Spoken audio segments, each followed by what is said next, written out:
All right, welcome guys. This is Royal Blake, one half of Blakish, and we're gonna do something different today. We're gonna do 10 questions with Q Jamese Blake, aka the ProduceHer. We're gonna call this the Unplugged version. So if you kindly will, man, just introduce yourself real fast. Well, hello everybody. I am Jamese Blake. I'm a licensed realtor in the state of South Carolina. I am a wife, a mom, a minister, praise and worship leader at the church. So many hats, but definitely passionate about helping people achieve their goals of home ownership. So that's just some of the wonderful things about me. Another wonderful thing about you is I heard you have a wonderful husband too. That's you know, I just an do. outstanding fella. You are right. So maybe I should have elaborated that I am married to the amazing, outstanding Royal Blake. That sounds phenomenal. That sounds phenomenal. So today, ladies and gentlemen, friends and family, and people far and wide, we're going to talk about faith, family, and real estate. We're going to highlight a little of your business. We're going to touch on your business. We're going to touch on your family and your faith, if you don't mind. So again, this is 10 questions with the ProduceHer. Yes, I'm ready. I'm All ready. right. So, what inspired you to become a realtor, and how do you think your faith has influenced your approach to your work? So, what inspired me to be a realtor? I started as something like an assistant or client coordinator for a brokerage firm that I'm now a realtor of. And so one day I must have been looking a little zoned out or just not too happy. And my broker in charge, Shannon Cook, she came in and she was like, James, I see something in you, and I really think that you could really do wonderful as a realtor. So she introduced the idea to me to be a realtor, but it all started with me just going through the door of starting as a client coordinator for the brokerage firm, and then just the opportunity to level up, basically. That's amazing. That sounds What good. was the other part of the question? The other part was, how do you think your faith has influenced your approach to your work? That's a good question. Um, I think that my faith, my faith in God, just knowing that we walk by faith and not by sight, that has really helped me because a lot of times in entrepreneurship, period, you can feel like I don't know it all. I don't know as much as I need to know. So a lot of times you are stepping out on faith by saying like, hey, are you interested in purchasing a home, or just reaching out to people, because you never know. You never know if they are as ready as they say they are, but showing up with a level of faith that even though I don't know, I don't see the results right now, I know that it can and it will happen. It will prosper, it will manifest. So I think that has definitely helped influence my career in real estate. Faith has helped a whole lot. Well, that's crazy because the second question it kind of talks about the same thing. The second question is, how do you balance your spiritual leadership role with your work as a realtor? How do I? How do you balance it? I'll be honest, Mr. Blake.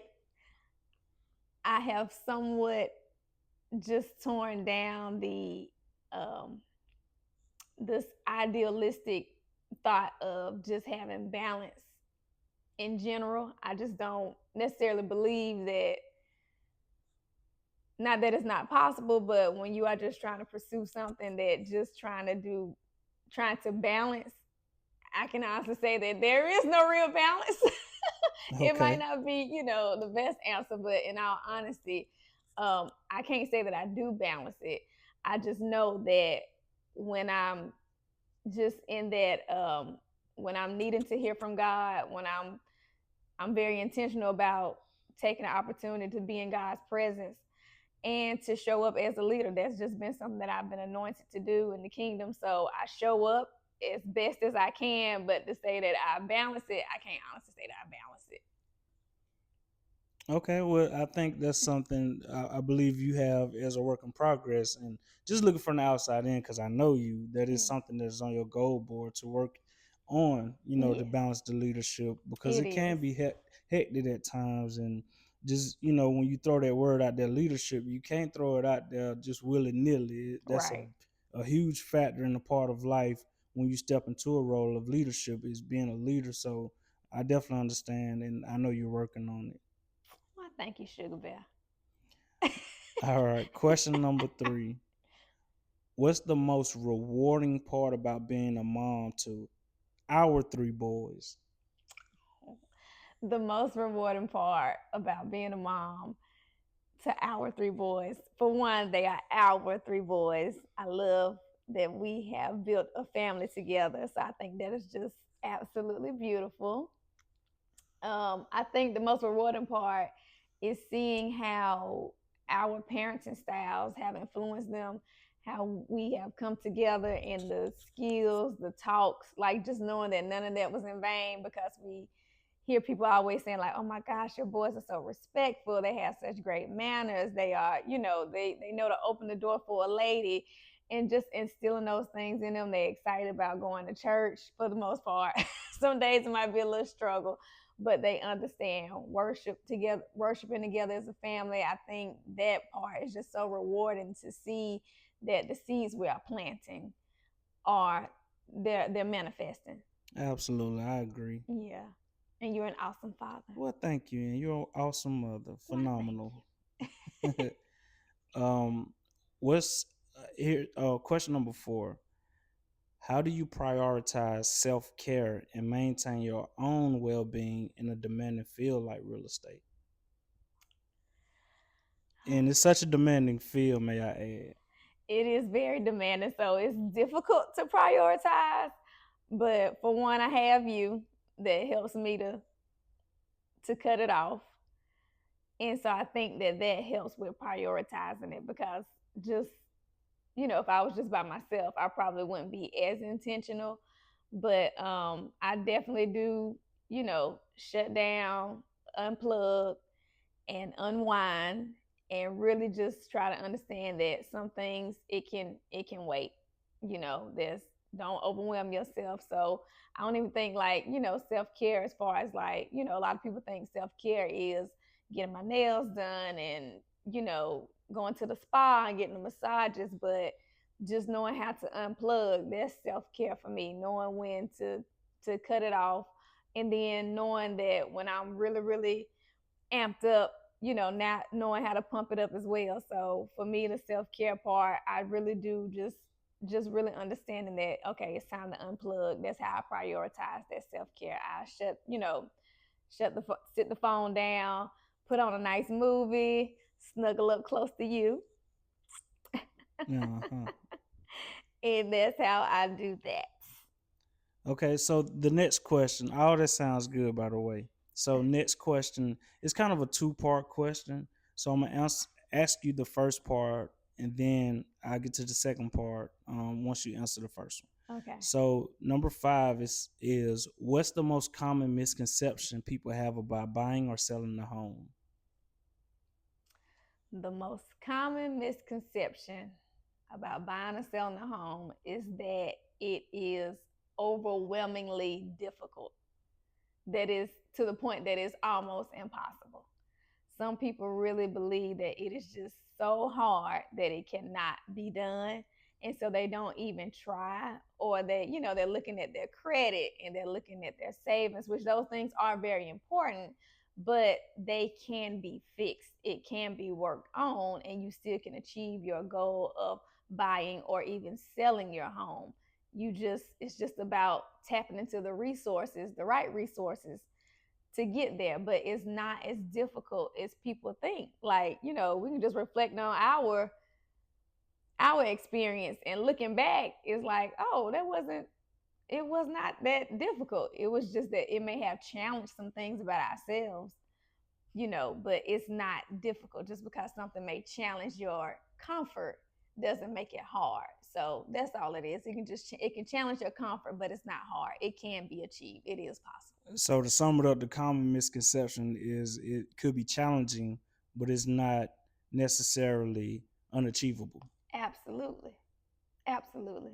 Okay, and then the second part to that question is how do you address it? Start the conversation. Literally, just start the conversation. I mean, I sit around a lot of friends, a lot of family, a lot of people in different areas just being in ministry, and I just be like, why you not on the home yet? what what you waiting on? What's prolonging you? What you resisting about? Literally just starting the conversation, and it goes from there. Being on social media, responding to it, and just saying like, hey, you can do this. Hey, I noticed that you said you are working on your credit. Could it be because you are interested in purchasing a home? And that's how I address that. Like, hey, it's not difficult. And then I send you over some information. Hey, take a look at this. Take a look at this document that shows you the outline of the home buying process. It's not as difficult as you may think it is. Okay, good answer. Good answer. Thank We're you. gonna switch gears a little bit, and go towards a little as far as your praising and worshiping experience. So, how has your experience singing on the praise and worship team helped you connect with clients, if any at all? That's another good question. That's a good question. Hold on, let me think about it for a because second. because just again, I'm gonna say this again from the outside looking in. I know, so it has been times where you've got clients within the church, and then it's Yeah, been times you've invited people to the church, yeah, but it's not a requirement to come to the church to become a part of your age not agency, but a part of your team to help someone buy a home. You don't necessarily have to go to our church, but right. how do you how's your experience been with the ones that you have invited to church, or even the ones within our church? Like, Yeah, how's that experience for you? it's well. I think it's great actually. Like I honestly do love it because I think, one of the things is that with a lot of people within ministry, period, we already had that connection of the same faith, the same religion, and a lot of them, they already know me on a very authentic and transparent level. So it kind of makes it a bit easier at times when it comes down to them approaching me or me approaching them because we already had that established relationship.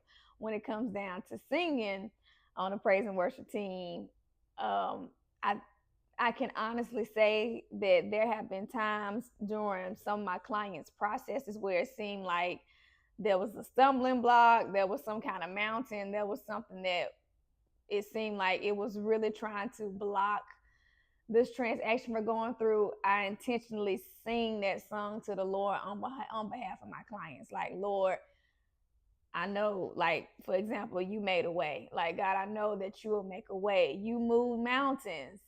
You do the impossible. So I can honestly say that singing praise and worship, it has helped me to really use my relationship with God on behalf of my clients. Because some of my clients are not, extremely religious. They don't go to church a whole lot, or they're not as deep into the faith as I am. But I understand that my part is, to sometimes help them bear that burden. And so a lot of times with singing praise and worship, I'm literally singing to God on behalf of my clients, with my clients in mind. God, do this for them. God, move this mountain. God, make this way. God, you are a promise keeper. You are a way maker. So it helps. It has helped a lot. So I'm grateful for that. Grateful for that position and grateful to be able to be used in that position on behalf of my clients.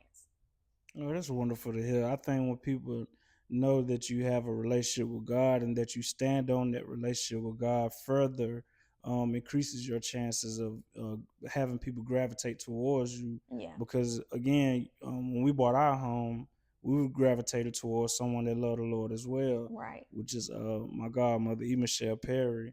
But if it wasn't for her faith in the Lord or her willingness to help us in getting that willingness from the Lord, I don't think we would be where we are now. So Right.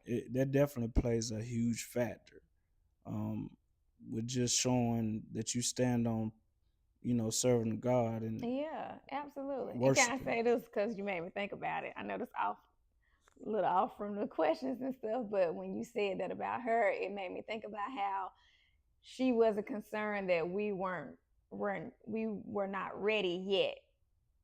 She still took the time to sit with us, to inform us, to educate us, because some people, they'll want you to be 100% ready. Like, you got to have the credit, you got to have the money, you have to have the six-figure salary. That's my goal. I only want to work with people who are to this level. And I'm not throwing any kind of shade at anybody. It's like that. But I know that just being a person, like you say, of faith, or faith, that's how God sees us. You don't have to be qualified yet for him to call you and for him to pour into you. So it's not about you being ready. And if we're reflections of God, then I take that seriously as when I approach, when I'm talking to other people.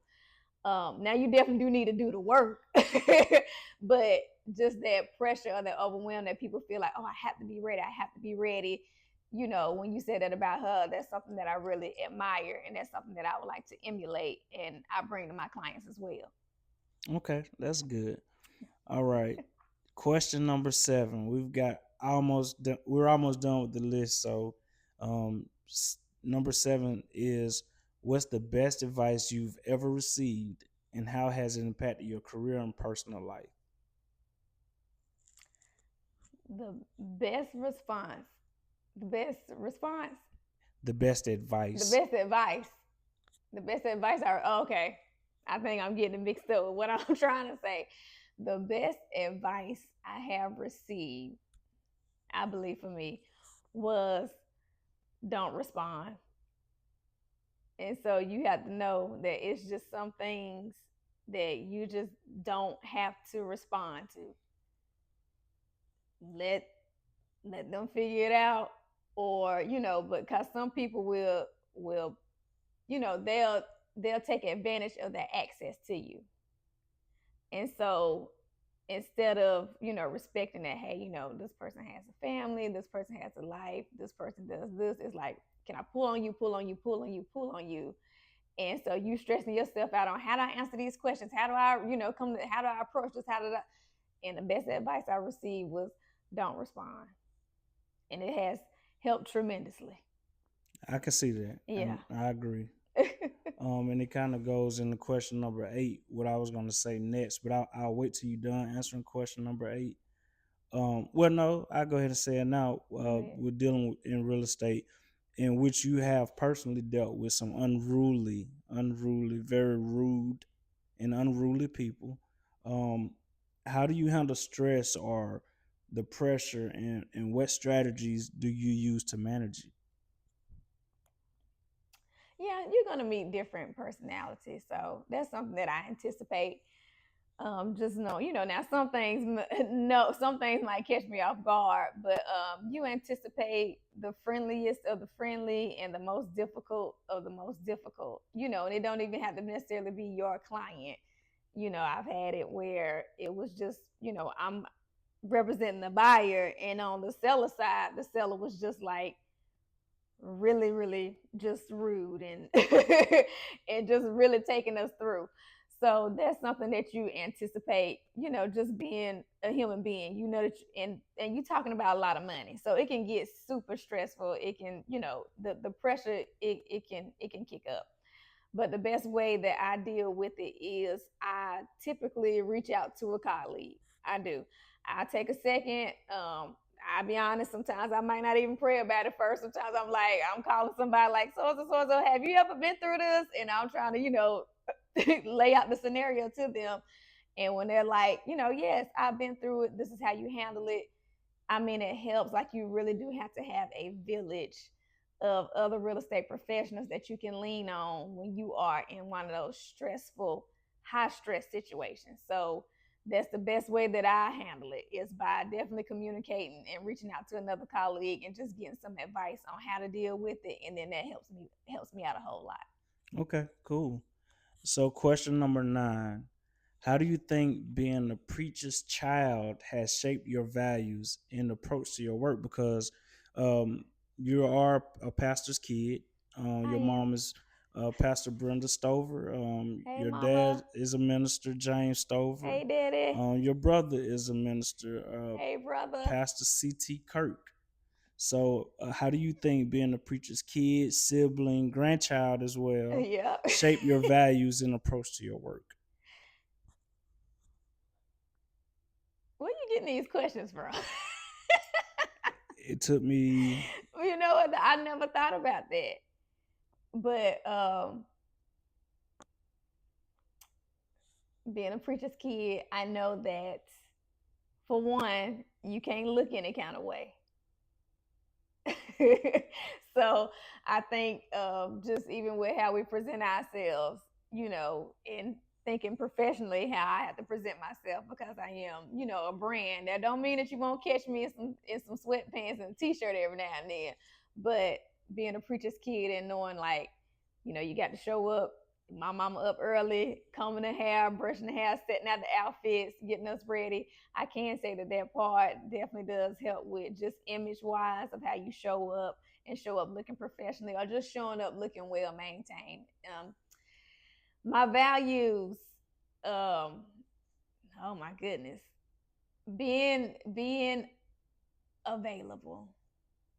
I can say being a preacher's kid and just seeing my parents really, really open themselves up to anybody because they really believe that God can heal, God can change, God can deliver anybody, not looking down on anybody or passing judgment on people. That value has really, really, really, really been deeply ingrained in me, which I'm very, very grateful for because I'm not looking at your situation. I'm not looking at what you've done in the past, what you may have done with your credit, what you may have done with your finances. That's in the past. Old things have passed away. Behold, all things have become new. And just and even with that, just ingraining the values of scripture and the word in me so that I can know how to apply them to certain situations in real estate. That has really, really helped as well. So being a preacher's kid, I never thought about it that way, but being a preacher's kid, it looked out for the cookout. All right. Well, our 10th and final question. Looking ahead, what are your goals for the next year, both personally and professionally? My goals for the next year. Or some of your goals? Okay. So my goal for the next year is to definitely give more. That's a goal to give more and to spend more quality time with you. Vacationing though, like we get our quality time in, but I definitely want us to get it like on the on the beach side or in Vegas somewhere. So to definitely vacation more. Um, Definitely more helping more people achieve their goals of home ownership. Um, so that's the professional side. The professional part is definitely just helping more clients achieve their goals of home ownership. So those are just a few of my goals for next year. And that was professionally, and you touched a little bit on personally. Anymore, as far as personally, because self care is, key to main. I mean, because without self care, you won't be able to do most of the things you want to do professionally, You're right. or what your heart desires. So, what are a few more personal things that you want to achieve as far as goals? Goals more, getting more organized. I believe like just building a better. Well, no, let's tap more into professional. Hold on. Personally, spending time with family. That is care. That is self care for me. Because I think self care can be very subjective. So it depends on what a person defines as self care. But spending more time with family, with my children, with my mama, my daddy, all my relatives, like just more time with family and friends. That is care for me. Okay. Well, ladies and gentlemen, this conclude. Well, wait a minute. I Oh, do have a bonus. This is a bonus question, but this bonus question is to help anyone out there that's willing and potentially seeking to get into real estate. What would be your number one advice for someone starting out, as far as like they've took their real estate exam, they've passed it? What is the next step? What would be your advice that you would give that you didn't have coming into this real estate game?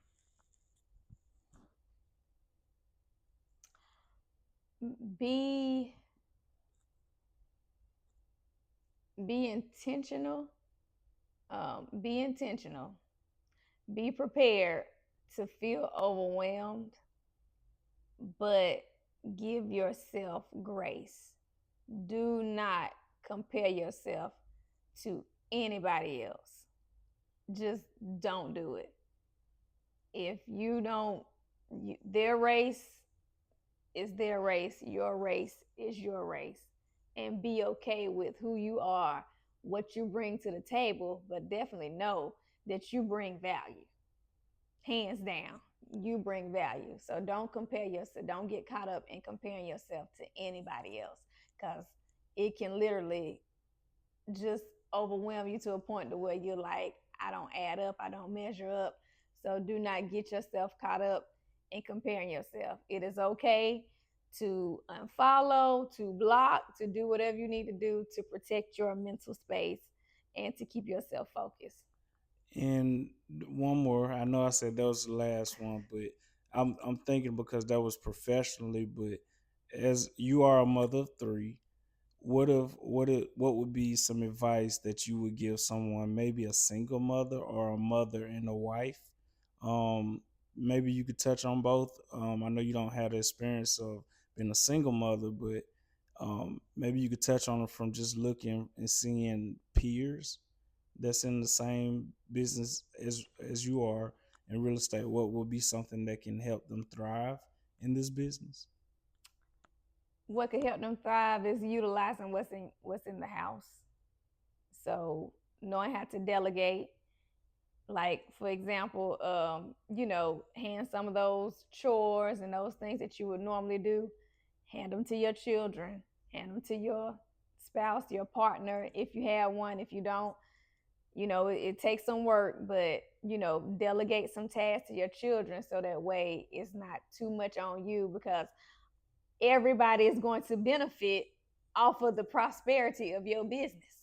So why not find a way to get them to help? If you need them to help you record, get your children, give them that phone and have them follow you around and record you, take pictures of you. If you have a child that loves social media, have them to start doing your social media pages and things like that. If you have a spouse like I do, that's great with cameras and technology and things of that sort, just know how to be okay with using what's in your house. Like there are resources in your home. You don't have to try to look everywhere here and there for the help that you need. The help is in the home. You just do have to take a little time to nurture and to build up that help, but it's in your home. Okay. Well, this concludes 10 questions with the producer. Thank you so much for giving me an opportunity and trusting me into doing this. Absolutely. It's gonna be more to come, y'all. Again, it's gonna be 10 questions with me next, and I'm kind of excited about it. But today is not about me; it's about the producer. So, guys, go ahead and like, comment, subscribe if you haven't already.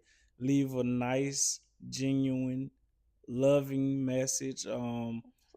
If you wanna be an encouragement, we also have other ways you can do that as well. It will be in the link in the description below. So again, thank you, Quantilia, Jamese Blake, Thank you, Mr. produce Blake. her, and we will see you guys next time. Bye.